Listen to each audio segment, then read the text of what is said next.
ሓደ እዋን ናብ ሓደ ዓዲ ሓንቲ ሰበይቲ ሰለስተ ኣረግቶት ሰብኡት ኣብ ኣፍ ደገ ገዛኣ ኮፍ ኢሎም ረኣየት። እታ ሰበይቲ ናብ ደገ ወፂኣ ኣይፈልጠኩምኒ ግን ኣብዚ ነዊሕ ኮፍ ኢልኩም ጠሚኹም ክትኮኑ ስለትኽእሉ እጃኹም ኣባ ገዛ ኣቲኹም ገለ ብልዑ በለቶም። ሓደ ካብኣቶም ከምዚ ኢሉ ሓተታ ሰብኣይኪ ኣብ ገዛ ኣሎ ዶ? ንሳ ድማ ኣይፋልን ኢላ መለሰትሉ። ብድሕሪኡ ክንኣቱ ኣይንኽእልን ኢና በሉ እቶም ሰብኡት። እታ ሰበይቲ ናብ ውሽጢ ኣተወት።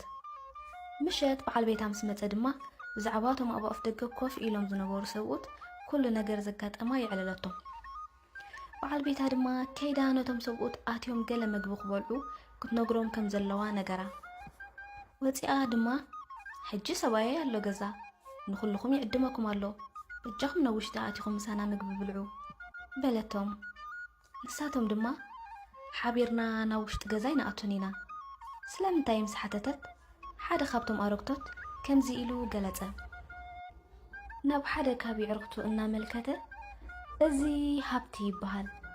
ናብ ቤት ክንተኣትዩ ቤትኪ ወትሩ ብሃብቲ ክትመልእ እያ። ሽዑ ናብ ካልእ ኣረጊት ሰብኣይ እናመልከተ እዚ እውን ዓወት እዩ። ናብ ቤት ክንተኣትዩ ኣብ ዝጅምርክዮ ዝኾነ ይኹን ፃዕሪ ወትሩ ዕውት ክትኮን ኢኺ በላ። እዚ እውን ፍቕሪ ይበሃል። ምሳኺ ናብ ቤት ክንተኣትዩ ገዛኺ ወትሩ ብፍቕሪ ክትመልእ እያ።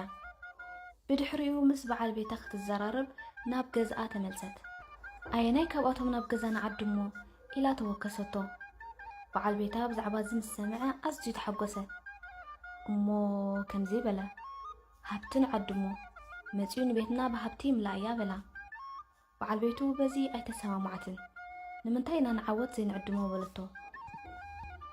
ጓሎም ነዚ ትሰምዕ ነበረት። ናብኣቶም መፃ ድማ ሓሳብ ኣቕረበትሎም።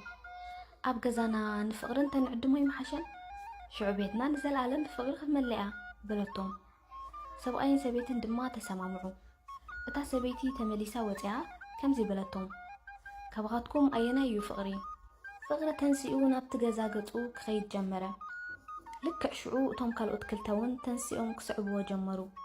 እታ ሰበይቲ ኩልኹም ክትኣትዉ ይትኽእሉን ኢኹም ንፍቕሪ ጥራይ ይዓዲመዮ ስለምንታይ ኩልኹም ተኣትዉ ኣለኹም?